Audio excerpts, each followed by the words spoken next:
I'm overweight, I'm trying to change that, and I've been seeing a therapist, so what do her and I talk about? I experience food noise, which I talked about in a previous video, the one right before this one. So I've been working with a therapist to try to figure out how do I overcome that food noise and how do I get more control of what I'm eating. Because everyone will say it's as simple as just having willpower. But if you don't have the willpower, how do you get it? Also, it's so much more complex than that. That's a whole nother story. If I have this thing that is telling me to eat all the time, I currently don't have the strength to overcome that. And so that's why I'm seeing a therapist. So one thing her and I do is basically every time I go to sit down and eat, she needs me to identify what I'm feeling and not just like happy, sad, whatever. There's this entire chart, which I'll try and put right here. It might be really small, so I'm so sorry. And essentially I need to go through this wheel and kind of identify it. And then when I eat more than maybe I should have, or I feel out of control, we go back and look and see what I was feeling at that time. A lot of times it links back to stress or a stressful activity, something that I just recently went through. And so one thing we're working on is how do I reduce the stress so that I don't get to a level where I feel so stressed out that I have to eat like this. My work is my biggest one, and so taking a little break throughout the day, taking a step away, taking a quick walk, and then at the end of the day, having some action that says the workday is over, now it's your free time. Something that's like a big break in the day. So she says, whether that's turning on music and just listening to it for half an hour, taking half hour to an hour to read a book,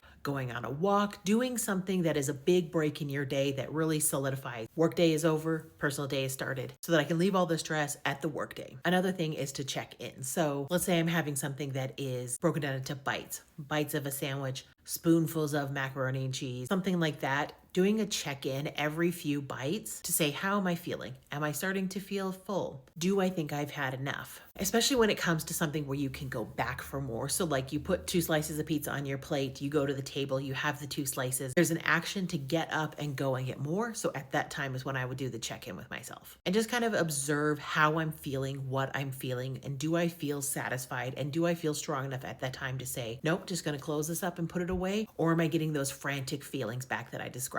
And also telling myself, if you enjoy this so much right now, you can have leftovers later and then you can enjoy it then again. I've only been doing this for about a week and I'm already down 2 pounds. But I think the biggest thing is that I feel in control for one of the first times. And so I'm just really working hard to keep a food journal, track my emotions, to check in with myself, and to do those activities that break up the points where I can then release the stress and so I don't take it into the time of the night when I typically overeat.